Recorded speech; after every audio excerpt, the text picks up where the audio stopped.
Hello दोस्तों, एक बार मेरे यूट्यूब चैनल पर फिर से आपका स्वागत है। आज हम पढ़ेंगे बीएससी सेकेंड ईयर के ऑर्गेनिक केमिस्ट्री का दूसरा लेक्चर पराबैंगनी स्पेक्ट्रोस्कोपी। पराबैंगनी स्पेक्ट्रोस्कोपी को जानने से पहले हमें यह जानना होगा कि स्पेक्ट्रोस्कोपी किसे कहते हैं। तो चलो दोस्तों शुरू करते हैं। पराबैंगनी स्पेक्ट्रोस्कोपी। स्पेक्ट्रोस्कोपी किसी भी यौगिकों के स्पेक्ट्रा का अध्ययन करने से जिस संरचना की जानकारी हमें प्राप्त होती है उसे स्पेक्ट्रोस्कोपी कहा जाता है। अर्थात जब यदि हम किसी यौगिकों के स्पेक्ट्रा का अध्ययन करते हैं तो तब जिस संरचना की जानकारी हमें प्राप्त होती है उसे स्पेक्ट्रोस्कोपी कहा जाता है। अर्थात किसी यौगिकों से किस प्रकार का स्पेक्ट्रम प्राप्त होता है उसकी संरचना की जानकारी को ही स्पेक्ट्रोस्कोपी कहा जाता है। उसके बाद है स्पेक्ट्रोमीटर। वह उपकरण जिसके द्वारा किसी यौगिकों के स्पेक्ट्रम का अध्ययन किया जाता है वह उपकरण जिसके द्वारा किसी यौगिकों का स्पेक्ट्रम प्राप्त होता है स्पेक्ट्रोमीटर कहलाता है। और कार्बनिक अणु के लिए निम्नलिखित प्रकार के स्पेक्ट्रोस्कोपी विधियों का प्रयोग किया जाता है, जैसे कि UV visible spectroscopy, IR infrared spectroscopy और NMR nuclear magnetic resonance spectroscopy और मास स्पेक्ट्रोस्कोपी। इस प्रकार की जो स्पेक्ट्रोस्कोपी होती है उनका उपयोग कार्बनिक अणुओं के स्पेक्ट्रोस्कोपी का अध्ययन करने के लिए प्रयोग किया जाता है। अब है स्पेक्ट्रोस्कोपी के कुछ एडवांटेज। स्पेक्ट्रोस्कोपी के उपयोग से यौगिकों का बहुत कम मात्रा में उपयोग किया जाता है और स्पेक्ट्रोस्कोपी के द्वारा प्रयुक्त जो आंकड़े होते हैं वह विश्वसनीय और पुनः प्राप्त करने योग्य होते हैं। तो दोस्तों ये तो था स्पेक्ट्रोस्कोपी के बारे में। अब हम जानेंगे अपने मेन टॉपिक पर, पराबैंगनी स्पेक्ट्रोस्कोपी। पहले हम इसकी डेफिनेशन पढ़ लेते हैं, उसके बाद हम डायग्राम को समझेंगे। पराबैंगनी स्पेक्ट्रोस्कोपी में जब हम किसी भी पदार्थ का स्पेक्ट्रम ज्ञात करते हैं तो सबसे पहले हम उस पदार्थ को द्रव अर्थात विलयन की अवस्था में एक ट्यूब के अंदर डाल देते हैं और फिर किसी लाइट स्रोत से पराबैंगनी प्रकाश को उस विलयन से होकर गुजारते हैं।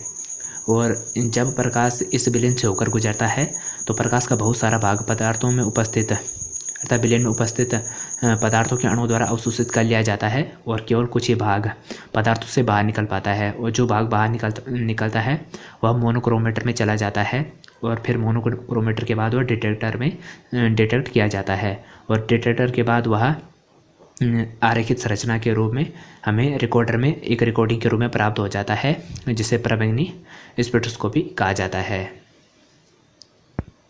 अब हम डायग्राम को समझते हैं। जैसे कि यहाँ पर एक लैंप है और एक पदार्थ है और इसके अंदर पदार्थों के अणु है और यहाँ पर मोनोक्रोमेटर और यहाँ पर डिटेक्टर और यहाँ पर रिकॉर्डर है। जब हम किसी पदार्थ का स्पेक्ट्रम ज्ञात करते हैं तो सबसे पहले हम उस पदार्थ को द्रव अर्थात विलयन की अवस्था में एक ट्यूब के अंदर बंद कर देते हैं और फिर किसी प्रकाश स्रोत से पराबैंगनी प्रकाश को इस पदार्थ से होकर गुजारते हैं, जिसमें कि यहाँ से बहुत सारा रेडिएशन इस पदार्थ के अंदर प्रवेश करता है, परंतु प्रकाश का बहुत सारा भाग पदार्थों में उपस्थित अणुओं के द्वारा अवशोषित कर लिया जाता है और केवल कुछ ही भाग पदार्थों से बाहर निकल पाता है। और जो भाग बाहर निकलता है वह मोनोक्रोमेटर में चला जाता है और मोनोक्रोमेटर में जहाँ सूर्य की 7 प्रकाश किरणों जो होती है, श्वेत प्रकाश की जो 7 किरणें होती है वह एक अकेली तरंग दैर्ध्य के रूप में इससे आगे निकलती है और फिर डिटेक्टर के द्वारा डिटेक्ट कर ली जाती है और डिटेक्टर के बाद वह रिकॉर्डर में चली जाती है, जहाँ हमें आरेखित संरचना के रूप में एक रिकॉर्डिंग प्राप्त होती है और इसी आरेखित संरचना को ही पराबैंगनी स्पेक्ट्रोस्कोपी कहा जाता है।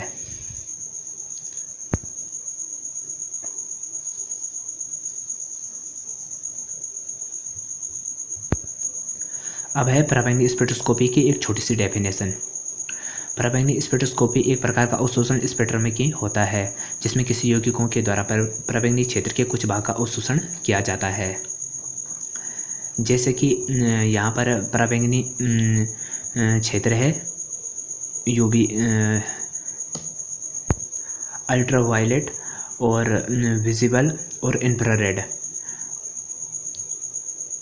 पराबैंगनी किरणों का जो वेवलेंथ अर्थात तरंग दैर्ध्य है वह 200 नैनोमीटर से 400 नैनोमीटर के बीच में है। वो विजिबल का है जो जिसे विबग्योर कहते हैं, वह है 400 नैनोमीटर से 800 नैनोमीटर के बीच में इनकी तरंग दैर्ध्य है। इसमें यूवी क्षेत्र जो होता है वह 200 नैनोमीटर से 400 नैनोमीटर तथा विजिबल क्षेत्र जो होता है वह 400 नैनोमीटर से 800 नैनोमीटर के कुछ भाग का अवशोषण करते हैं। अर्थात इस भाग में अर्थात जो 200 नैनोमीटर से 400 नैनोमीटर के बीच में वेवलेंथ अर्थात तरंगदैर्घ्य है, इसी में ही प्रकाश का अवशोषण होता है।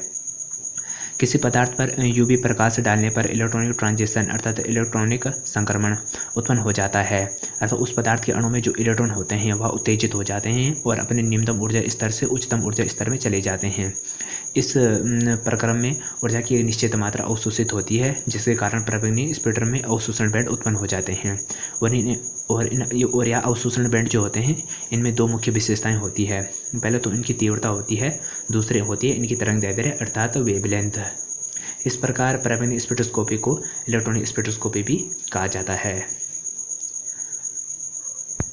तो दोस्तों एक बार हम फिर से प्रवेगनी स्पेक्ट्रोस्कोपी का डायग्राम समझेंगे। जब हम किसी पदार्थ का स्पेक्ट्रम ज्ञात करते हैं तो सबसे पहले हम उस पदार्थ को द्रव अर्थात विलयन की अवस्था में एक ट्यूब के अंदर बंद कर देते हैं और फिर किसी प्रकाश स्रोत से प्रवेगनी प्रकाश को इस पदार्थ से होकर गुजारते हैं, जिसमें कि प्रकाश का बहुत सारा भाग पदार्थों में उपस्थित अणुओं के द्वारा अवशोषित कर लिया जाता है और केवल कुछ ही भाग बाहर निकल पाता है। और जो प्रकाश का भाग बाहर निकलता है वह मोनोक्रोमेटर में चला जाता है, जहाँ जो प्रकाश की 7 किरणें होती है वह एक अकेले मोनोक्रोमेटर से टकराकर एक अकेली तरंगदैर्घ्य के रूप में आगे निकल जाती है और डिटेक्टर में डिटेक्ट कर ली जाती है। और डिटेक्टर के बाद वह रिकॉर्डर में जाती है, जहाँ में आरेखित संरचना प्राप्त होती है और इसी आरेखित संरचना को उस पदार्थ की रिकॉर्डिंग कहा जाता है, जो प्रवेगनी स्पेक्ट्रोस्कोपी होता है। Thank you guys watching this video. अगर वीडियो पसंद आए तो चैनल को सब्सक्राइब जरूर कीजिएगा। धन्यवाद।